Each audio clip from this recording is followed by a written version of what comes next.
1995 সালে মুক্তি পেয়েছিল শাহরুখ খান এবং কাজল অভিনীত ছবি দিলওয়ালে দুলহানিয়া লে যায়েঙ্গে।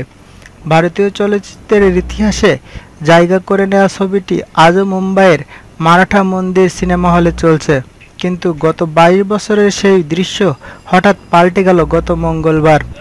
ভারতীয় গণমাধ্যমের খবর, ওই দিনও একই রকম ভিড় ছিল সিনেমা হলটিতে, তবে সেই ভিড় নাকি কিং খানের ছবি দেখার জন্য নয়।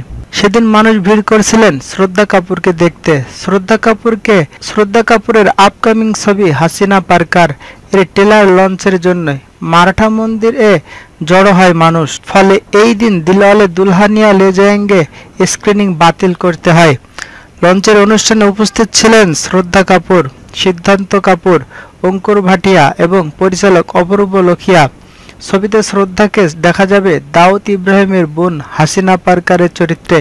দাউদের চরিত্রে অভিনয় করছেন শ্রদ্ধার নিজের ভাই সিদ্ধান্ত কাপুর।